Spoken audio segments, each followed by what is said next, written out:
모여서 우리 애 더 낳지 말자. 우리가 모여서 우리 오래 살지 말자. 이런 건 합의할 수가 없는 것입니다. 평균 주거 비용이 현재 우리나라로 예를 든다면 한 12억입니다. 그 다음에 한 명의 대학 교육을 시키려면 평균 3억이 듭니다.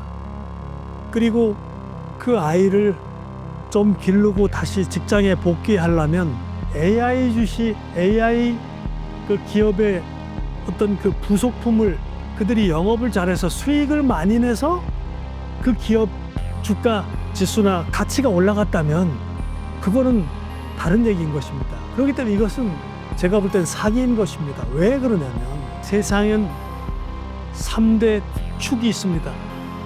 금융은 런던시티, 종교는 바티칸 제국, 군대는 안녕하십니까? 네, 어떻게 하면 다른 세상이 아닌 이 세상에서 쓸 정의로운 화폐, 늙는 돈, 감가상각하는 돈을 연구하며 최근 트럼프가 발설한 돈의 타락과 화폐의 비밀이란 책을 쓴 저자 김원동입니다. 오늘 제가 말씀드리는 내용은 여러분들이 좀 받아들이기 조금은 힘든 얘기입니다. 저도 처음엔 한 편의 영화나 쇼를 보는 것 같았습니다. 하지만 최근 제이디 벤스 대통령의 힐러리 클린턴 피자 게이트를 빨리 조사해야 한다는 말이나 올해는 모든 것이 공개되는 해가 될 것이다라는 발언은 250주년 건국을 맞아 뭔가 큰일이 벌어지고 있는 것을 의미하는 것입니다. 예상한다면 그동안의 부정선거 공개, 코로나 팬데믹과 백신의 설계, 석유 부패 구조, 퀀텀 정부 양자기술 발표, 초고속 반중력 이동기술, AI 킬 스위치 정보관리 거론, 이란의 자금이 차단되고 쿠바까지 거론되고 있는 상황에서 화폐 기득권 세력들이 다시 정리될 틈조차 주지 않으면서 속도를 극단적으로 밀어붙이고 있습니다. 따라서 이 순간 보이지 않는 곳에서 매우 빠른 속도로 판이 바뀌고 있으며 금융과 기술, 권력구조 전체가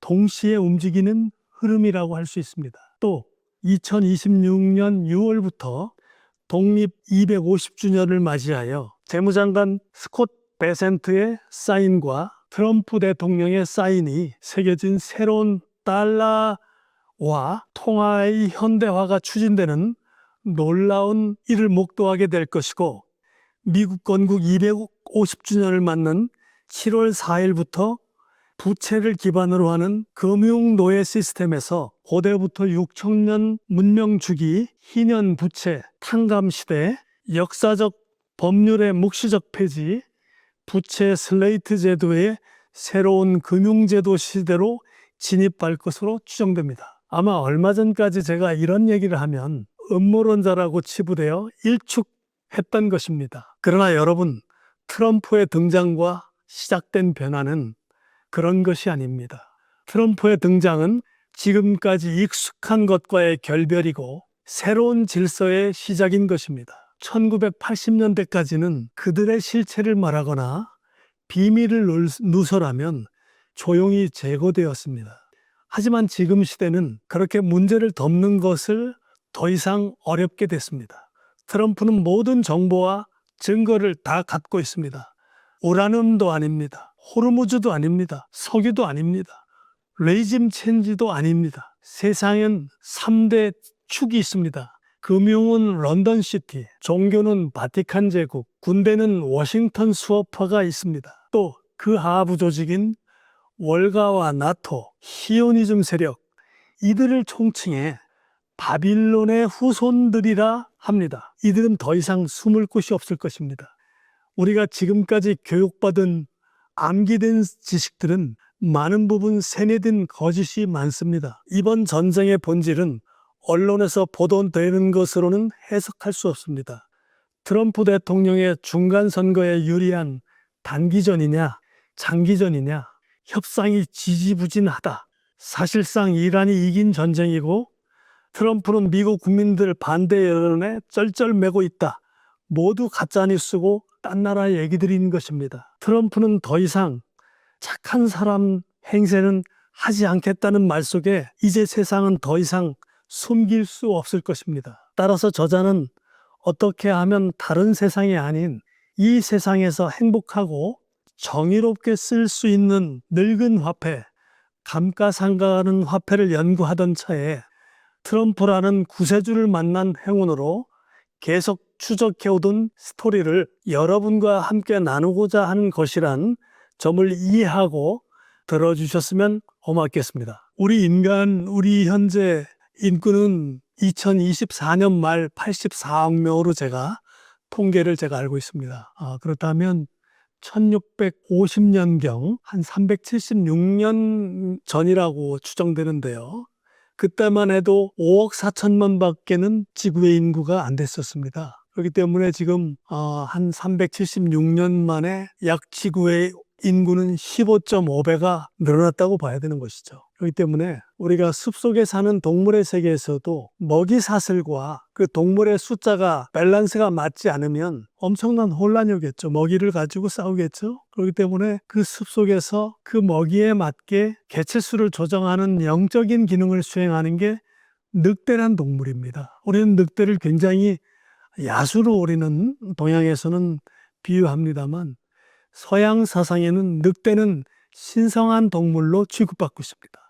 그걸 비유해서 인간의 세계에도 지구라는 공간은 한정된 공간에 자원도 한정돼 있습니다. 그렇기 때문에 지구의 자원에 맞는 적절한 인구, 이것은 신의 질서에 의해서 운영되어야 하는 것입니다. 그런데 우리가 모여서 우리 애 더 낳지 말자, 우리가 모여서 우리 오래 살지 말자, 이런 건 합의할 수가 없는 것입니다. 그렇기 때문에 지구의 적절한 인구를 조정한다는 것은 동물의 세계처럼 사람을 잡아다 죽일 수도 없는 것이고, 그렇기 때문에 그 기능을 저는 화폐가 한다고 보는 것입니다.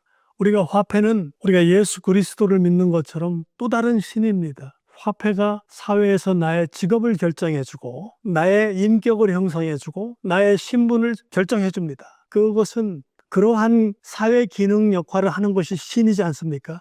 그 기능을 화폐가 하기 때문에, 그렇다면 그 화폐 기능 중에 제가 말씀드린 이 두 가지 기능을 단적인 예를 하나 들어보겠습니다. 저출산 기능이죠. 최근에 젊은이들은 취업을 못합니다. 시장에 돈이 말라서 회사가 사람을 뽑지 않습니다. 그리고 디지털 기계가 워낙 인간의 노동을 대체하는 자동화 기술이 너무 발전되어 있기 때문에 인력이 필요 없습니다. 그렇기 때문에 사람을 뽑지 않으니 취업을 못하죠. 취업을 못하니까 돈을 못 버니까 연애도 못합니다. 연애를 못하니 결혼도 못하지 않겠습니까? 결혼을 못하면 애는 당연히 나오지 않습니다. 그렇기 때문에 젊은이들이 집에서 추리닝 바람에 라면 삶아 먹고 나오지 못하는 것입니다.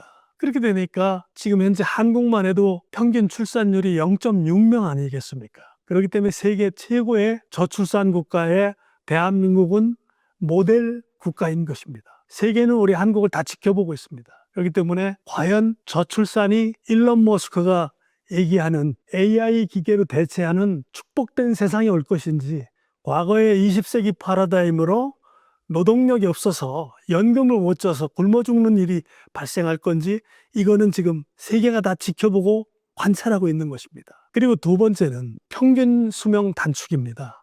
지금 패시브 투자라는 게 있죠. 패시브 투자의 알고리즘이라는 것은 1986년도에 블랙록의 회장으로 있는 레리 핑크 회장이 어떤 월가의 펀드 매니저로 활동하다가 1억 불 투자를 잘못 투자해서 회사에서 쫓겨났습니다. 그래서 이 사람이 다시 그 펀드 공부를 열심히 해서 그 패시브 투자를 발명해낸 것입니다. 그 패시브 투자라는 것은 레슬링에서 적극적인 공격을 하지 않고 수동적인 공격하는 척하면 심판이 반칙을 선언해서 말하자면 공격권을 주어지는 것입니다. 배터리라는 공격권을 주어지는 것이죠. 그렇듯이 패시브 투자는 수많은 젊은 직장인들이 자기 급여에서 개인연금이나 퇴직연금을 자산운용사에 위탁하고 그 자산운용사가 위임받은 권한을 가지고 미국의 주식시장이나 채권시장에 가서 평균 수익을 내는 걸 만족하는 투자를 말하는 것입니다. 그렇기 때문에 돈은 투자를 해주고 투자 판단은 블랙록이나 뱅가드나 스테이트 스트리트 같은 그러한 자산 운용사에서 운영하는 것입니다.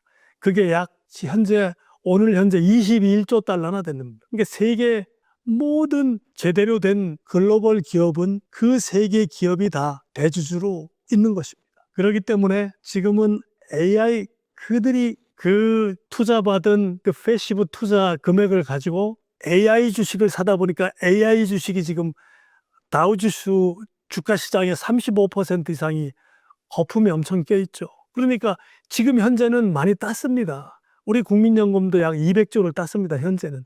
그렇기 때문에 이 AI 거품이 꺼지면 이건 폰지 사기나 똑같은 어떤 그 운명적인 수학적인 한계를 가지고 있습니다. 왜 그러냐면 젊은이 한 사람이 퇴직연금을 가입을 하는데 현재는 은퇴연금을 받아 쓰는 노인들이 5-6명입니다. 그렇기 때문에 지금은 현재는 AI 거품으로 인해서 숫자상 수익이 낸 돈으로 연금을 지급하고 있습니다만 만약에 AI 거품이 꺼진다거나 경제 공황이 와서 이런 상황이 발생하면 그 사모펀드는 부도가 나는 것입니다. 그렇게 되면 지금 현재 은퇴 노인들이 받던 연금을 반토막을 받든 8분의 1 토막을 받든 16분의 1 토막을 받든 그거는 투자 결과이기 때문에 정부에다 내놓으라고 할 수 없는 것입니다. 개인 사설 금융기관이기 때문에. 그렇기 때문에 그렇게 연금을 100을 받던 사람, 100%를 받던 사람들이 50%를 받는다거나 30%를 받는다거나 그러면 그 사람들은 후생복지에서 굉장히 피폐해지는 것입니다. 그렇게 되면 지금 평균 수명이 86세다, 90세다 아마 10년 이상은 급격히 줄어들 것입니다. 91년도 소련 연방이 무너지면서 소련에서 실제로 있었던 사실입니다. 그 당시에 10년 이상 평균 수명이 줄어서 러시아의 소련 사람들이 66세인가 67세로 한 10년 이상을 평균 수명이 줄었던 사례가 있습니다. 그렇기 때문에 제가 늑대론과 화폐 제도를 제가 제목을 뽑은 것은 숲속의 늑대가 그 먹이 사슬에 맞게 개체수를 조정하듯이 인간이 사는 사회에서는 화폐가 지구의 자원과 어떤 쾌적한 생활 환경을 위해서 출산율도 억제시키고 평균 수명도 줄도록 해서 적절한 인구를 조절할 것이다. 이렇게 저는 화폐 학자로서 추정하는 것입니다. 예를 들어서 젊은이들이 결혼을 하면 평균 주거 비용이 현재 우리나라로 예를 든다면 한 12억입니다. 그 다음에 한 명의 대학 교육을 시키려면 평균 3억이 듭니다. 그리고 그 아이를 좀 기르고 다시 직장에 복귀하려면 복귀가 말하자면 막힙니다. 다시 안 받아줍니다. 그렇기 때문에 이렇게 사회적 비용이 높은 상황에서는 결혼도 할 수 없고 애를 낳을 수가 없는 것입니다. 그렇기 때문에 이것은 1347년인가요? 유럽에서 패스트가 왔을 때도 어떤 저출산의 어떤 그 사회적 기능 이런 것을 분석해 놓은 것은 지난번에도 제가 설명드렸습니다만 이렇게 말하자면 시장에 돈이 마르게 해서 돈이 돌지 않으면 수많은 사람들은 그 빚을 갚기 위해서는 또 빚을 내야 되고 그렇게 되면 결혼, 출산 이런 길이 다 막혀버리는 것입니다. 그래서 이걸 재미있게 제가 표현한다면 수영장에 물을 틀어서 물을 대는 것처럼 미국 연준에서 0.25% 금리를 인하하겠다는 그 금융계의 교황 같은 페드의 의장이 그런 주문을 외웁니다. 그러면 65개국에 있는 중앙은행 총재들은 거기에 맞춰서 같이 동조 금리 인하를 하든지 화폐 발행을 하든지 대출을 확대시키든지 같이 보조를 맞춰서 춤을 춥니다. 그리고 수많은 사람들은 이게 시장에 돈을 많이 푼다는 사인이니까 내가 빨리 대출받아서 집을 사거나 땅을 사야 되겠구나 하고 달려갑니다. 그런데 사실은 그 뒤에는 수영장 뒷문을 활짝 열고 미국의 400억 달러 국채 만기 연장을 안 한다든지 500억 달러 새로운 국채를 발행한다든지 이렇게 말하자면 시장에서 움직이는 거와 전혀 반대 현상으로 갑니다. 그렇게 되면 수많은 대중들은 어떤 면에서 금융 시스템, 금리 격차, 그 교황의 어떤 주문 같은 그 말 몇 마디에 세계인은 다 속는 것입니다. 그렇게 돼서 그런 돈들은 전에도 말씀드렸듯이 화폐 가두리 양시장에 갇히는 것입니다. 100년 전에 100달러가 오늘 현재는 2달러입니다. 그 다음에 30년 전에 압구정동 현대아파트가 3억 주고 산 게 지금 100억입니다. 이렇게 그 다음에 세계가 가지고 있는 외환보유고라든가 이런 것들은 말하자면 미국에서는 그렇게 화폐를 마음껏 발행해도 이 달러를 가지고 있지 않으면 위험하다 하는 그러한 그 학습을 통해서 외환 위기를 통해서 미국은 기축통화국의 세너리지 효과를 40년 동안 그렇게 보고 살았던 것입니다. 그렇기 때문에 제가 질문 주신 젊은이들이 그렇게 애도 못 낳게 이렇게 말하자면 의도된 것이냐는 질문은 바로 그러한 우리가 화폐 공부를 안 돼 있기 때문에 화폐 공부를 어느 정도만 좀 인문학적으로 우리한테 그런 혜택받은 교육이 좀 있다면 그런 것을 읽고 어떤 면에서 다 같이 그 개미처럼 몰려가서 그 주식시장에 가서 다 같이 그 살해당하는 그런 일은 피할 수가 있는 것이죠. 패시브 투자라는 것은 우리나라로 말하자면 미래에셋 자산운용, 그 다음에 미국은 블랙록도 지금 우리나라에 다 들어와 있죠. 블랙록이 들어오고부터 지금 5천, 6천까지 지금 주식이 올라간 겁니다. 그러기 때문에 그런 데서 세계 수천만 명의 월급쟁이들이 갖다 맡긴 퇴직연금, 개인연금 이러한 그 투자금들이 그 자산운용사에서는 그 미국의 S&P 500 ETF 펀드 다우지수 주식시장에 투자합니다. 그 중에서 특히 AI 기업에 엄청난 우리나라 같은 경우 60조라고 하는데 아마 100조도 넘을 겁니다. 그래서 그런 돈들이 투자가 돼서 원래 미국의 다우지수 주식시장의 주가지수는 연평균 2,500% 내 한도 내에서 왔다 갔다 했던 게 약 40년의 평균 역사입니다. 근데 작년 한 해만 해도 다우지수 그 지수가 움직인 그 포인트가 10,000포인트가 넘습니다. 그것은 아주 이례적인 사례라고 보여지는 것이죠. 그렇기 때문에 우리는 재테크의 환상에 빠져서 다 같이 물에 뜨고 있을 때는 그걸 못 느낍니다. 왜냐하면 인간의 심리는 옆집 철수 아빠가 돈 벌었다고 하고 저 의사들 간에는 옆에 저 송 과장도 주식 투자해서 돈을 벌었다는데 이게 나만 바보 되는 거 아닌가 해서 다 똑같이 달려갑니다. 그렇기 때문에 제가 늘 말씀드리는 행복은 몰려다니는 군중 속에 있는 게 아니라 고독하고 외로움 속에 행복이 존재한다는 거에 대한 그러한 것도 인문학 쪽에 금융화폐 쪽에도 그걸 공부해야 진정한 자기의 행복한 돈을 가질 수 있는 것입니다. 근데 우리는 마치 우리나라 전체 월급쟁이들이 아마 한 사람도 빠짐없이 블랙록의 미래에셋에 연금 펀드로 가입해서 그러한 자기 투자금이 S&P 500이나 말하자면 ETF 펀드나 미국의 다우지수 시장에 다 가 있습니다. 지금 현재는 땄지만 아까도 말씀드렸듯이 그러한 자산운용사에서 AI 그 기업의 반도체 그 주식을 사줬기 때문에 그 AI 주식이 가치가 올라간 것이지 AI 그 기업의 어떤 그 부속품을 그들이 영업을 잘해서 수익을 많이 내서 그 기업 주가 지수나 가치가 올라갔다면 그거는 다른 얘기인 것입니다. 그렇기 때문에 이것은 제가 볼 땐 사기인 것입니다. 왜 그러냐면 그렇게 내가 저축한 돈들이 그 AI 주식에 조건 없이 무조건 사줬기 때문에 그 주가가 올라갔을 뿐이지 그 회사들이 AI 프로그램이나 AI 그 기술의 부속을 팔아서 영업이익이 나서 주가가 올라간 것이 아니기 때문에 이것은 수학적 벽에 곧 부딪힐 거라는 것을 제가 자신 있게 설명드릴 수 있고 그렇기 때문에 그러한 AI 주식의 거품으로 아직 은퇴한 노인들의 연금을 아직까지는 지급하고 있기 때문에 아직 문제가 없지만 앞으로 그런 주가가 빠지거나 가치가 하락할 경우에는 그런 노인들의 연금을 주면서까지 펀드 운영이 어렵기 때문에 사모펀드가 곧 그런 펀드는 파산한다고 봤을 때 대단히 이것은 그 패시브 투자의 패러독스다. 저는 이렇게 주장하는 것입니다. 우리가 축구 경기를 하는데 아까 제가 늑대와 화폐를 비교했듯이 저는 이번엔 축구 경기를 비교하겠습니다.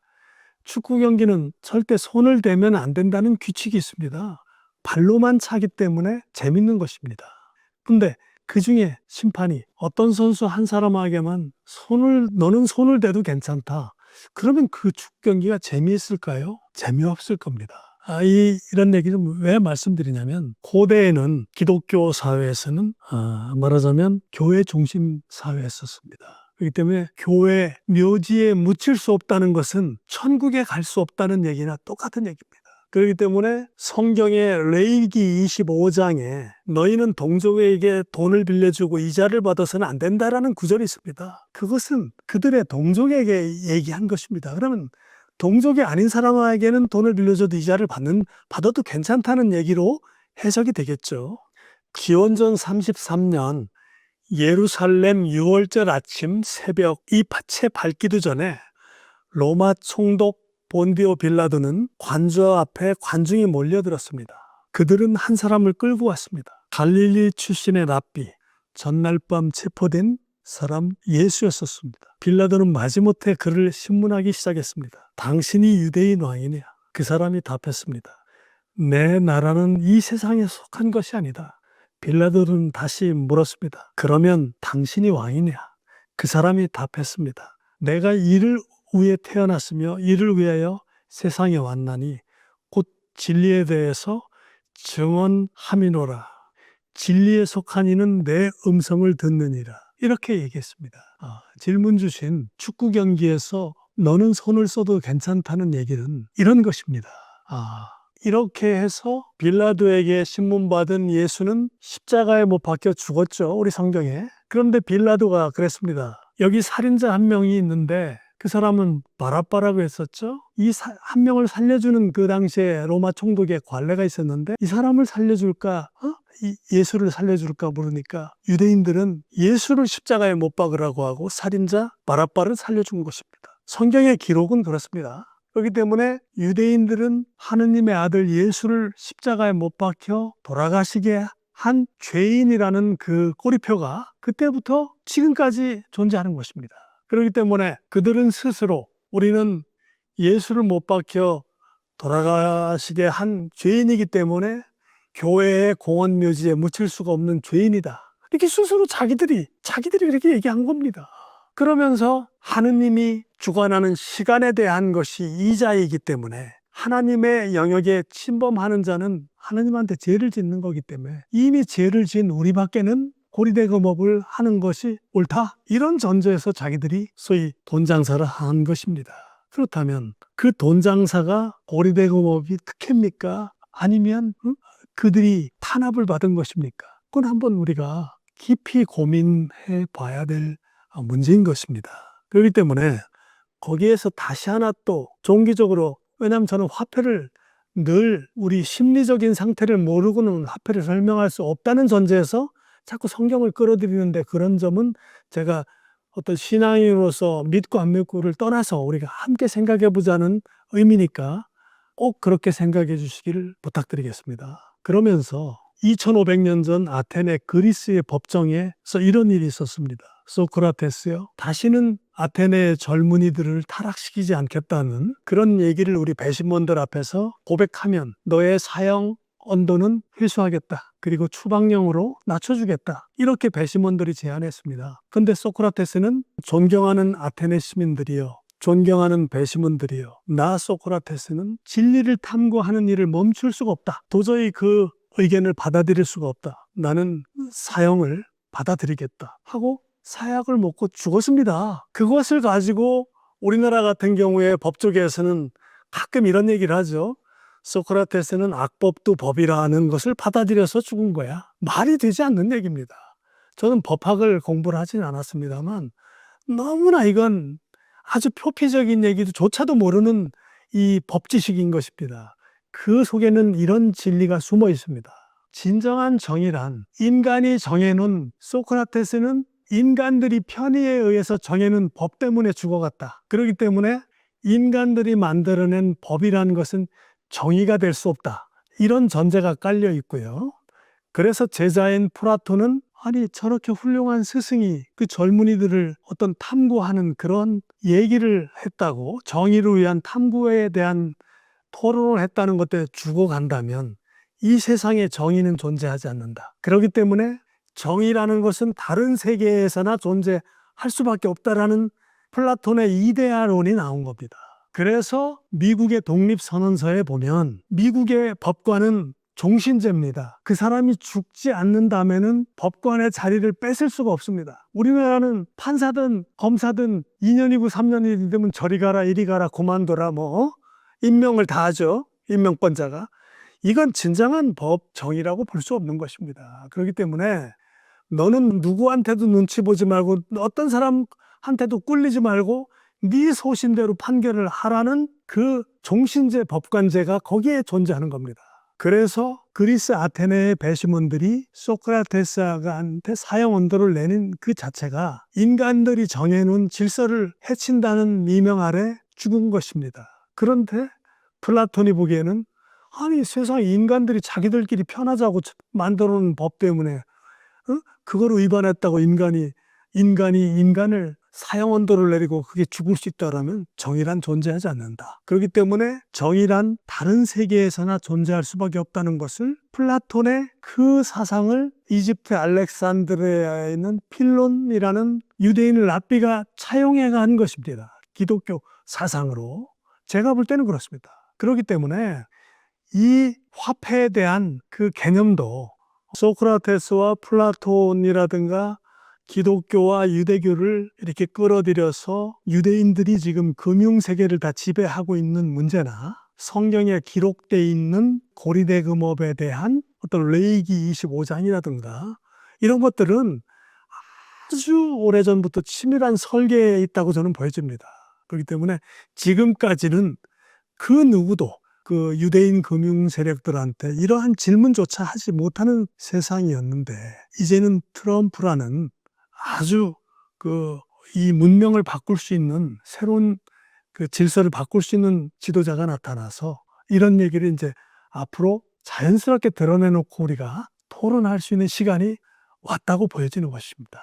그래서 제가 감히 소크라테스와 플라톤 철학까지 이렇게 끌어들여서 진정한 정의란 법치에서는 존재하지 않는다. 그것은 다른 세상의 어떤 형이상학적인 세계에 존재하기 때문에 그것이 종교의 세계와 화폐 제도와 이렇게 연관되어 있다. 이런 것을 제가 주장하기 위해서 이 답변은 이렇게 말씀드린 것입니다. 우리가 이란 전쟁 하면 성경의 고대 페르시아 제국이었고 거기에 키루스 대왕이라는 사람이 유대인 왕비인 에스던가의 어떤 그 관계 때문에 그 바빌론에 유배가 있는 유대인들을 그 바빌론 제국을 전쟁에서 이기고 유대 국가로 돌아가도록 허락한 그러한 말하자면 성경에서 보면 그 이스라엘과 사이가 나쁠 수가 없는 그러한 역사를 갖고 있는 국가입니다. 근데 그런 것들이 과연 저는 성경 얘기를 하는 게 아니라 지금 이란 전쟁을 마치 어떤 요한계시록의 완성, 다니엘서의 어떤 진행 이런 성경적인 해석으로도 많이 이렇게 강의를 하는 걸 많이 보고 있습니다만 전혀 다른 겁니다. 이것은 아까도 말씀드렸지만 딥스테이트 세력이라는 게 있습니다. 아주 오래전에 거슬러 올라가면 4세기에 서로마 제국을 점령한 게르만족부터 시작되고요. 그 이후에 유럽의 7대 왕실서부터 그 다음에 어떤 지금 현재는 나토 국가들 그 다음에 프랑스 혁명을 설계한 세력들, 히오니즘 세력들, 런던 시티 금융제국, 월가 세력들 이렇게 전체를 아주 역사적으로 쭉 풀어보면 그들은 오래전부터 금융화폐 제도를 지배해 왔습니다. 그렇기 때문에 이란 전쟁은 마치 미국이 석유를 뺏으러 간 것처럼 아니면 그들이 농축된 우라늄으로 핵무기를 만들 수 있기 때문에 그걸 제거할 것처럼 그 다음에 호르무즈 해협을 봉쇄를 해서 통행세를 내는 것을 미국이 그걸 말하자면 관여할 것처럼 이렇게 우리는 아주 지역적인 거를 뉴스로만 통해서 알고 있는데요. 그 내용과는 전혀 다른 얘기입니다. 그러니까 아까도 말씀드렸듯이 딥스테이트 세력, 유럽의 나토 국가들, 바빌론의 후손들, 금융화폐를 지배했던 세력들의 모든 부패한 석유 거래 내역, 세계의 스위스 금융을 통해서 조세 회피처의 그 음성적인 자금 세탁 기록, 모든 그런 금융 거래 내역들이 이란에 보관되어 있습니다. 그러니까 마치 이란이 미국하고 79년 이전에 말하자면 그 미국 대사관을 점령해서 미국과 아주 굉장히 적대적 관계가 된 이후에 47년에 호메이니 그 종교 지도자가 혁명을 일으켜서 신정국가로 갔죠. 그러니까 아주 미국과는 이란과는 너무나 껄끄러운 나라가 된 거죠. 그동안 지금까지 47년 동안. 그러니까 누구도 건드리지 못할 수 있는 아주 음성적인 세계적인 금융 기록이나 모든 그 딥스테이트의 그 거래 내역이 이란에 보관되어 있습니다. 이란에. 그리고 우크라이나의 젤렌스키한테 그 미국 민주당 정부에서 무기를 주지 말라고 해도 자꾸 주는 것처럼, 또 중국은 이란한테 미사일을 팔지 말라고 해도 계속 파는 것처럼, 지금 말하면 딥스테이트들의 본거지가 중국과 이란인 것입니다. 그 밑에 하부 조직이었던 건 베네수엘라와 쿠바와 브라질과 칠레와 페루라든가 다 넓게 퍼져 있습니다. 그 바티칸, 로마의 바티칸까지요. 이런 얘기들이 제가 이렇게 도대체 당신은 무슨 근거에서 이런 얘기를 하느냐? 이렇게 얘기하면 제가 시간이 없어서 지금 다 말씀 못 드리겠습니다만, 아마 제가 이렇게 얘기하고 나면 한 달 이내에 이런 얘기가 이제 곧 나올 겁니다. 그래서 최근에 앱스땡땡 파일이라든가 이런 것들이 왜 지금 터져 나오느냐. 말하자면 세계의 그 훌륭한 대통령이나 지도자들이 그 소아성에 어린 아이들을 데려다 놓고 섹스를 즐겼다거나 그 뭐 인신 제사를 봉양했다거나 이러한 그 사타니즘적인 그런 아주 말도 안 되는 파일이 돌아다니고 있다고 하는데, 우리는 그냥 헛웃음 키면서 그걸 이렇게 지켜보고 있는데요. 사실은 심각한 겁니다. 왜 그러냐면 지금 앱스땡땡 파일 같은 거는 지금은 이미 영상 기록으로 그 증거가 녹화되어 있어서 어디 도망갈 곳이 없습니다. 예를 들어서 오땡땡 대통령이든 큰 무슨 대통령이든 조지 무슨 대통령이든 다 말하자면 과거에 1차 세계대전 때 유럽에 마티하리라는 여간첩 사건이 있었죠. 그러니까 독일군이 마티하리라는 여간첩한테 모든 연합군의 군사 기밀을 빼내갔듯이, 그러한 딥스 세력들은 그 앱스땡땡 그 파일에 도망갈 수도 없고 시키면 시킨 대로 할 수밖에 없는 그런 증거를 다 가지고 있기 때문에 말을 들을 수밖에 없었던 것입니다. 그렇기 때문에 우리는 지금 그러한 사건들이 뭐 앱스땡땡 사건 하나만 가지고도 그것이 회계망측한 어떤 뭐 그냥 뭐 재미의주의 흥미의주의 사건이라고 하지만, 과거에 400년 전에도 그런 앱스땡땡 파일은 존재했었습니다. 다만 지금처럼 영상 기록으로 증거가 명확하게 다른 방법으로 보존돼 있었던 겁니다. 그래서 그들은 그러한 방식을 통해서 지금까지 화폐, 금융을 지배해 왔었습니다만, 이제는 트럼프 대통령이 바로 그러한 그 금융 기득권들의 그 워싱턴의 군대를 좌지우지하는 워싱턴 스왑프 세력과 바티칸의 종교를 중심으로 한 세력과 런던 시티 금융을 중심으로 하는 세력을 곧 무너뜨리겠다는 것이죠. 새로운 금융 질서로 금년 6월 1일부터 들어가는 것입니다. 그렇기 때문에 여기서 제가 말씀드린 그 트럼프를 지지하는 세력은 와이렛 세력이라고 합니다. 와이렛 세력은 한국말로 풀어서 얘기하면 흰모자 세력입니다. 이 흰모자 세력은 약 60년 전에, 70년 가까이 됐나요? 1963년 존 F 케네디 대통령이 암살되고 난 이후에 미국의 뜻있는 장성들 200명이 모여서 그 소위 말해서 미국의 우파, 건전한 우파 세력을 조직했던 것입니다. 그리고 그들이 1915년에 트럼프 대통령을 찾아가서 대통령에 출마해달라고 부탁했던 것입니다. 그래서 지금 트럼프 대통령 2기가 지금 나가고 있습니다만, 아마 제가 이건 믿거나 말거나 합니다. 역사상 미국의 대통령을 3번 한 사람은 역사상 한 번도 없었습니다. 아마 어쩌면 트럼프 대통령은 한 번 더 할 수 있는 확률이 저는 높다고 보는 사람 중에 한 사람입니다. 그렇기 때문에 이 와이렛 세력은 그렇게 조직했고, 이 세력들이 1943년에 니콜라 테슬라라는 에디슨, 우리가 전기를 발명한 에디슨과 쌍벽을 이루던 니콜라 테슬라라는 사람이 1943년에 죽었습니다. 근데 테슬라 기술이 훨씬 더 에디슨보다 또 뛰어난 천재적 발명가였었습니다. 그래서 아마 에디슨이 테슬라의 기술을 훔쳤다는 설도 뭐 이렇게 떠돕니다만 그건 확인할 길은 없고요.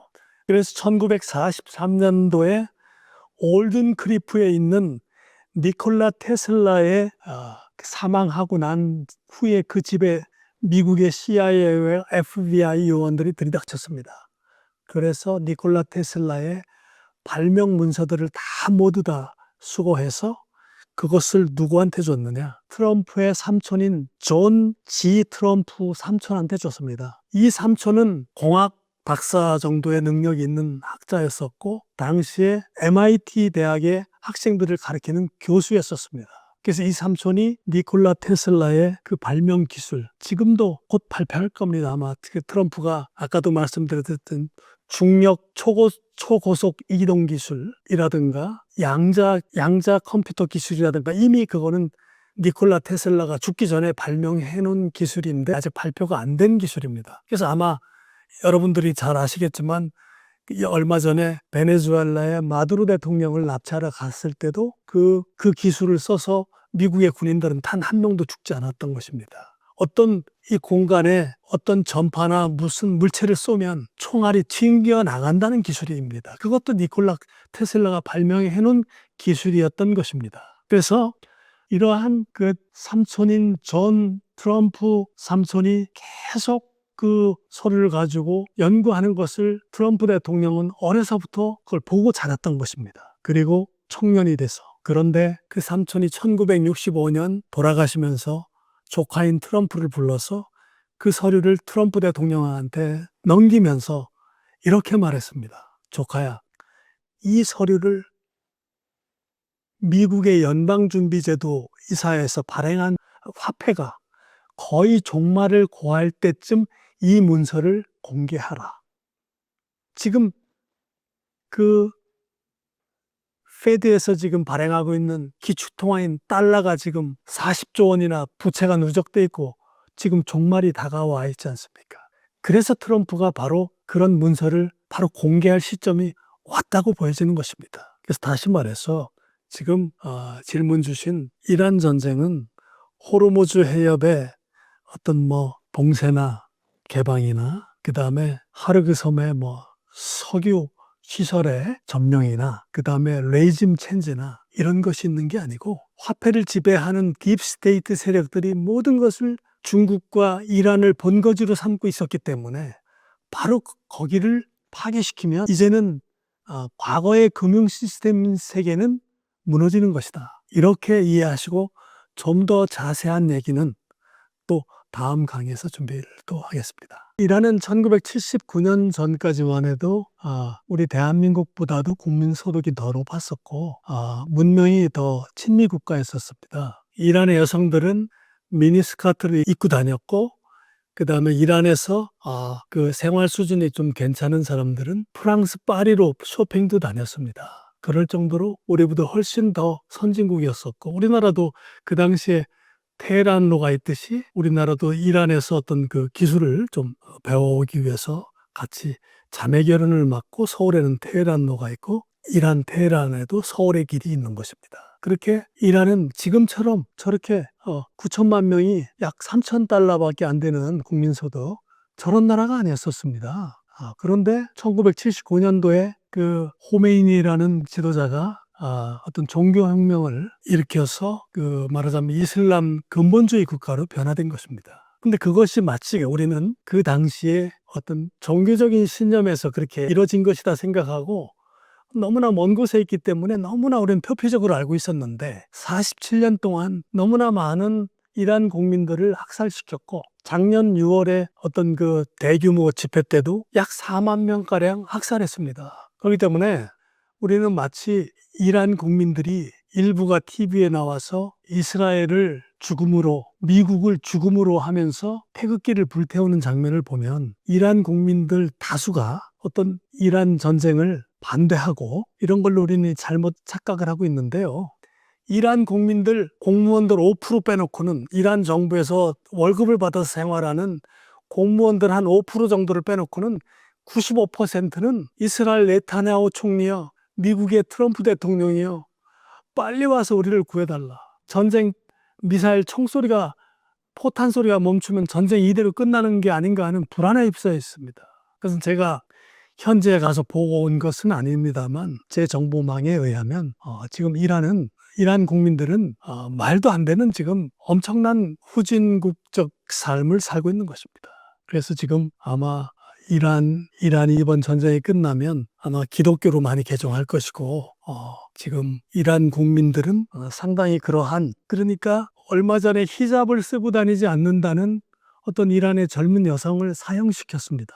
그래서 그 젊은이들이 들고 일어났고, 또 인터넷망도 정부에서 억지로 끊어버리고, 이렇게 뭐 말도 못하는 독재 국가의 형식을 띠고 있기 때문에, 그렇다면 왜 미국과 이스라엘은 그렇게 남의 나라 가서 이렇게 자기 나라 이익하고 큰 상관이 없는데 그렇게 나가서 그렇게 감나라 콩나라 하면서 그렇게 사람을 많이 죽이고 폭격을 하고 그러느냐. 근데 우리는 그렇게 볼 것이 아닙니다. 왜냐하면 미국의 건국의 아버지들은 미국 독립선언서에 이렇게 써놨습니다. 인간은 자유와 어떤 개인의 권리를 보장해야 되고 행복하게 살 권리가 있다. 그런데 그러한 권리를 저해하거나 구속하는 독재자가 있다면 미국은 미국뿐만 아니라 어디를 가서라도 그 독재자를 제거하리라 하는 그 독립선언서에 깔려 있다는 것은, 말하자면 그게 어떤 기독교 사상에서도 어떤 그 사상이 깔려 있지만, 그러기 때문에 미국은 이란 국민들을 구출해 주러 갔다는 어떤 그러한 지금 그 트럼프 정부에서는 그러한 주장까지 하고 있는 것입니다. 아까도 말씀드렸습니다만 구화폐 질서의 폐지, 새로운 금융화폐 질서의 시작도 들어있지만 그러한 여러 가지 금융거래 자료가 이란의 비밀 창고에 다 숨겨놓은 것도 찾아야 되겠지만, 말도 안 되는 삶을 살고 있는, 자유를 구속당하고 있는 이란 국민들의 행복 추구권도 위해서 말하자면 미국은 건국의 그 독립선언서에 기초한 그런 건국의 아버지의 뜻도 받들어서 움직이고 있다고 저는 보여집니다. 그런데 이것은 또 어떤 전쟁의 목적이 하나만 있는 것이 아니고 여러 가지가 될 수 있다는 전제에서 말씀드린 것입니다. 그동안 중동 국가들, 아랍에미레이트, 두바이, 카타르, 그 다음에 쿠웨이트, 사우디아라비아 등등 그 산유국들은 다 석유를 채굴해서 그 석유 수출한 금액으로 거기에선 잘 사는 겁니다. 그러다 보니까 석유 1배럴당 약 $60 정도 선을 유지하고 있었습니다. 근데 미국에서는 얼마 전인가요? 2024년도인지 2025년인지는 제가 기억이 확실치 않습니다만, 로키 산맥 근교에서 엄청난 세일가스 말하자면 그 저장돼 있는 내장량을 발견했는데 미국이 200년 동안 써도 남는 양입니다. 그런데 그 세일 석유를 채굴하기 위해서는 엄청난 물을 압력으로 밀어 넣어야 되기 때문에 그 산업 공해도 있었기 때문에 바이든 정부에서는 소위 지구 온난화 그 어떤 지구 환경 정책을 밀어붙이면서 그 세일가스 채굴까지 하면 환경을 망치는 그러한 것을 할 수 없다는 미명 아래 그걸 진행시키지 않았던 것입니다. 근데 이제 트럼프 정부 들어서서 그렇다면 이 중동 국가들이 다 모두 영국을 비롯한 유럽의 나토 국가들, 바빌론 그 후손들의 딥스테이트 세력들이 다 지배하고 거기에 자금 세탁하고 하는 기능을 다 하고 있는데, 그러니까 미국의 석유를 팔자. 그렇다면 미국의 석유는 생산성이 $60 이상으로 가격이 돼야 그걸 생산성이 나오기 때문에 중동 국가의 어떤 그 원유 유전을 폭파시키고 호르무즈 해협을 봉쇄하고 보험료가 올라가고 하니까 지금 원유 1배럴에야 막 $110까지 올라가고 그러지 않습니까? 그래서 지금 뭐 $80 선으로 지금 오늘 현재 가격은 그렇다는데요. 어차피 전쟁이 끝난다 하더라도 곧 끝나겠지만 그 선박이 지나다니는 그 길에는 이제 위험성이 많이 높아졌기 때문에 보험료도 많이 올라가고 어떤 화물 운임도 많이 올라갔기 때문에 어차피 뭐 $80 이상으로 이렇게 이 석유 가격이 책정된다면 이제 앞으로 그 중동 국가에서 실어오던 일본이나 한국이나 많은 나라들도 심지어 중국까지 포함해서 미국의 석유를 사다 쓰지 않으면 안 될 것입니다. 그래서 아마 미국이 석유도 그렇게 어느 정도 팔 때까지는 팔고, 일론 머스크가 개발한 에너지, 전기 배터리 시대가 올 때까지는 원전에 의해서 그때까지는 아마 중동 국가들이 이제 과거의 영광, 이제 석유 팔아서 부자로 살던 시대는 끝났다. 그렇기 때문에 앞으로 그런 중동 국가들도 유럽의 딥스테이트, 나토 국가들의 어떤 하수인 역할을 하는 일은 이제 끝났다. 이렇게 본다면 미국에 의한 새로운 질서는 이란을 비롯한 중동 국가들의 석유 생산량도 엄청난 변화가 있을 것이다. 저는 이렇게 주장하는 것입니다. 캐나다의 마이클 허드슨 교수라고 있는데요. 역사적으로 자본주의 상업관계는 어디에서나 번성한 경험이 있는데 부채 문제에 있어서는 딱 두 가지 유형이 있다는 것입니다. 하나는 미국형. 말하자면 미국은 기업과 개인 간의 어떤 거래 관계에 있어서는 국가가 개입하지 않습니다. 그렇기 때문에 베니스 상인의 원본 중에서 총독이 샤일록한테 이렇게 얘기했습니다. 야, 이건 너무하지 않냐? 아무리 돈 장사라고 하더라도 계약서 한 장에 못 갚으면 가슴살에 1파운드를 떼달라는 건 말이 안 되잖아. 그러니까 좀 네가 참아. 이렇게 베네치아 총독이 주장했습니다. 그랬더니 샤일록이 한 독백이 바로 이겁니다. 아니, 국가가 하는 일이 어떤 개인의 부채가 누가 못 받으면 그걸 받도록 해주는 게 국가의 일인데 그걸 안 한단 말이야. 그게 바로 프랑스 혁명의 정신의 근거입니다. 그래서 그게 유럽의 공산주의 사상의 근본이 된 거고, 평등이란 미명 아래 국가가 수많은 개인의 목을 친 사건이죠. 미국의 독립선언서는 그렇습니다. 미국은 개인의 부채와 기업의 부채는 니들끼리 알아서 해라. 그걸 국가가 그걸 잡아다 감옥에 가두고 제 돈을 줘라 마라. 이렇게 개입하지 않는다. 그래서 자유시장 원칙을 주장하는 것입니다. 그렇기 때문에 우리는 여기에서 제가 그래서 바빌론의 후손과 퓰리턴의 후손으로 분류했는데요. 바빌론의 후손은 지금 나토 국가들, 프랑스 혁명, 유럽의 7대 왕실, 바티칸 제국, EU 시스템, 시온주의, 런던 시티, 월가 금융, 워싱턴 스왑프, 이렇게 저는 이 세력이라고 분류를 해놨습니다. 그렇다면 미국의 트럼프 쪽에 있는 퓨리턴 후손이라고 하는데요. 이들은 미국 독립선언서에 기반하고 있는 세력입니다. 종신법관, 자유를 위해서 미국은 한번 연방 법관에 선임되면 죽을 때까지 법관합니다. 그러니까 네가 어디에다가 눈치 보지 말고 네 소신대로 판결해라. 그 다음에 미국의 기독교는 1억 명인데 그중에 4,500만 명만 시오니즘 기독교고 나머지는 깨달음의 기독교 신도입니다. 그러니까 기독교 신자가 1억 명이 있다고 해서 똑같이 기독교 신자가 아닙니다. 그렇기 때문에 이런 개념은 나중에 또 설명되기도 하고, 그 다음에 부채 슬레이트 6,000년 희년 부채 탕감시킬 제도를 지금 구상하고 있고요. 니콜라 테슬라 후에 빅테크 기술 중심 사상가들이 트럼프 뒤에 바치고 있고, 그걸 피터 틸 마피아라고 합니다.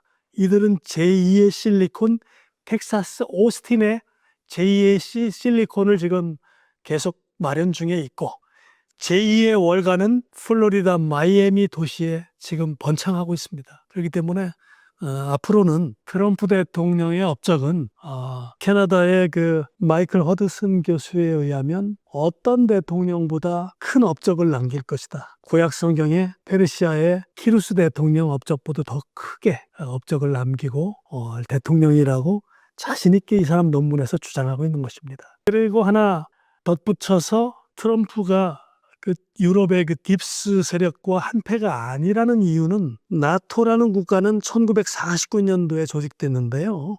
미국 주도로 만들어진 군사 동맹입니다. 나토 조약 5조는 한 나라가 공격받으면 모두가 공격받는 것으로 간주해 좋은 보험 같지만 실제로는 끝없는 전쟁과 정권 교체, 그리고 미국의 이익을 해치는 나라들까지 미국이 계속 보호하도록 만드는 수단이 되었습니다.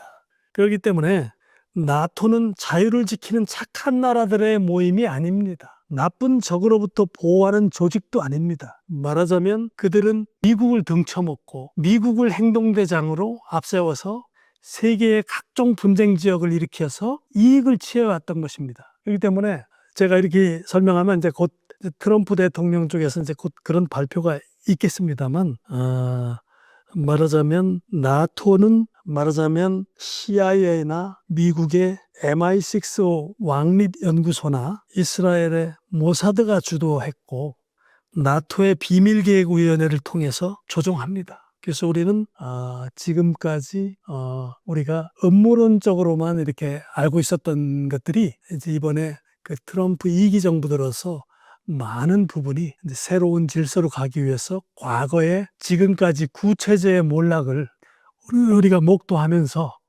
지금까지 배웠던 여러 가지 지식들이 많은 부분이 틀렸었구나 하는 것을 이해하게 될 것입니다. 250년 된 미국 시스템의 몰락이라고도 얘기할 수 있고 어떤 새로운 질서의 진입이라고도 얘기할 수 있습니다.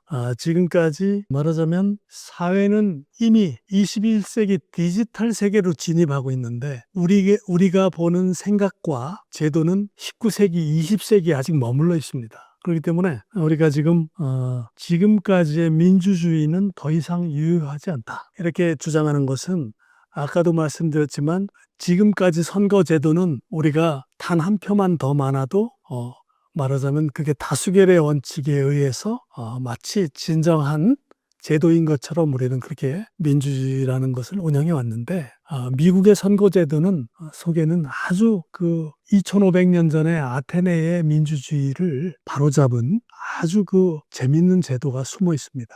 그래서 미국은 말하자면 승자 독식주의라는 개념에서 단 한 표만 이겨도 모두 권력을 다 가져가는 게 아니라 전체 투표수에서 이기고도 질 수 있는 말하자면 그걸 중우정치의 경계라고 합니다. 포퓰리즘, 그러니까 대도시에 시카고에 사는 주민이 1000만 명이라고 한다면 시카고에서 1000만 표를 얻어도 거기를 대표하는 대표의원 수는 예를 들어서 17명이라고 한다면 17표 가져가는 겁니다. 그 다음에 일리노이주에서 300만 명이 전체 주민인데 300만 명이라고 한다면 미네소타주에서 어떤 인원이 그렇다 한다면 거기서 어떤 이기면 20표도 가져갈 수 있고 왜 그러냐면요.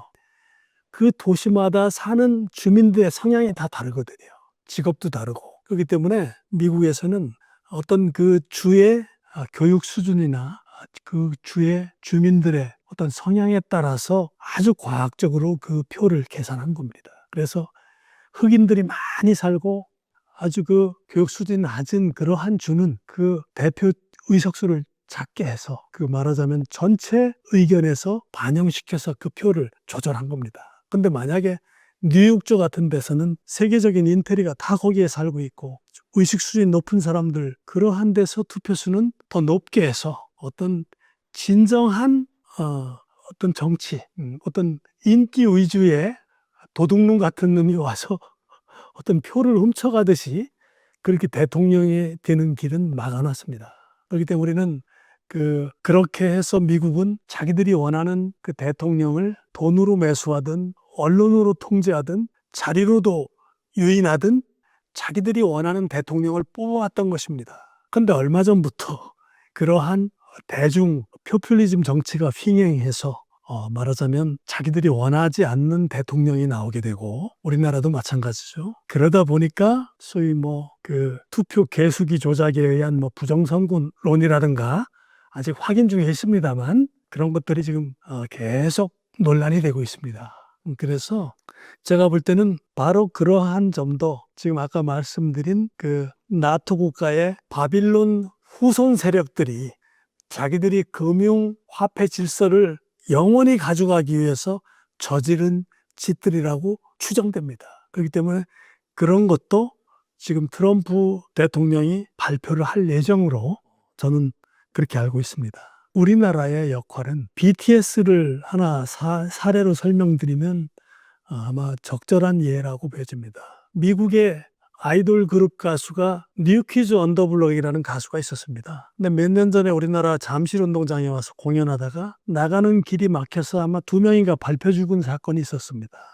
그들의 공연 비용은 백인 모습을 하고 있고 눈도 파랗고 머리도 금발이고 누가 봐도 서양인들입니다. 5명의 그룹인데요. 만약에 그들이 중국 베이징 공연을 가서 한다 그러면 중국에서 받아줄까요? 어림도 없는 얘기입니다. 그렇기 때문에 BTS는 한국 사람이지만 BTS가 부르는 영어 노래와 모든 춤 사위와 그 비트 음악, 모든 레게 음악, 모든 것은 미국 문화입니다. 그래서 BTS가 세계 어느 곳을 가서 공연해도 소위 그걸 한류라고 하죠. K-팝. 근데 그건 K-팝의 옷을 입은 미국 문화인 것입니다. 그렇기 때문에 우리 한국이 그래도 한국은 역동적인 나라고 일본은 참 말 안 듣습니다. 왜냐면 일본은 미국에서 하라고 하면 안 합니다. 자기들 방식이 워낙 강해서 디지털 아직도 팩스 씁니다. 그래서 미국에 가서 일본 기업을 뺏으려고 해도 운영하는 방법을 모릅니다. 그들만의 경영 방식이 있기 때문에. 그래서 미국은 일본에 가서 뺏어 먹을 게 없습니다. 근데 한국은 미국의 그대로 짝퉁입니다. 그래서 우리 한국의 모든 기업은 다 미국 지분이 한 60% 이상 다 있다고 보시면 되고요. 그렇기 때문에 한국은 그나마 미국에서 워낙 말을 잘 듣고 변화라고 하면 빨리빨리 변하니까 미국은 우리 한국을 대단히 좋아하고 또 동맹으로 또 우리 한국을 잘 가르쳐서 자기들이 베타로 잘 써먹고 있는 것입니다. 그렇기 때문에 지금 새로운 화폐 시스템과 새로운 AI 시스템에서 저출산이든 모든 그 새로운 질서의 문명은 미국에서 한국을 모델 국가로 지금 말하자면 키우고 있는 것입니다. 그렇기 때문에 한국은 설국열차에서 중간 칸에 타 있다고 전에 제가 말씀드렸듯이 그나마 운이 좋다고 보여집니다. 우리가 만약에 아프리카 같은데 지정학적으로 있다 그러면 누가 신경을 안 쓰겠습니까? 근데 우리 한국은 그래도 아주 지정학적인 위치에 아주 너무나 좋은 곳에 위치해 있고 또 미국과 그러한 문화적인 어떤 대리인 역할을 함으로써 우리 한국은 앞으로 그 미국이나 중국이나 일본에서 하지 못할 그러한 역할을 우리가 해줌으로써 그나마 우리는 그래도 10% 이내에 들어가는 국가 속에 포함될 수 있는 희망이 있다. 이렇게 저는 생각됩니다. 비트코인과 전에 기독교를 설명했죠. 한번 대중한테 퍼지면 그것은 억제할 수 없다. 기독교가 4세기 때 밀라노에서 테스토시우스 황제가 어떤 밀라노 사람 1만 명을 학살하고 그 밀라노 사람들한테 아주 엄청난 그 폭동에 부딪혔을 때 그 대주교가 찾아가서 테살로니카 학살이라고 하죠. 역사적으로는 그 중재를 한 게 기독교를 받아들이고 기독교의 용서를 구하면 그 로마 황제를 돕겠다 해서 기독교가 그 이후에 로마의 기독교로 채택돼서 번성한 것처럼 지금 비트코인도 처음에는 달러에 저항하는 그러한 그 발명품으로 처음에는 오해받았다가 트럼프가 디지털 자산으로 인정하면서 미국에서는 지금 사업 모으겠다 이렇게 한번 주장했었죠. 그래서 그것은 제가 볼 때는 지금 금년 6월 1일부터 새로운 트럼프가 서명한 달러가 지금 화폐 현대화가 이루어진다는 얘기를 조금 아까도 말씀드렸는데 제가 볼 때는 비트코인은 어쩌면 트릭일 수 있다.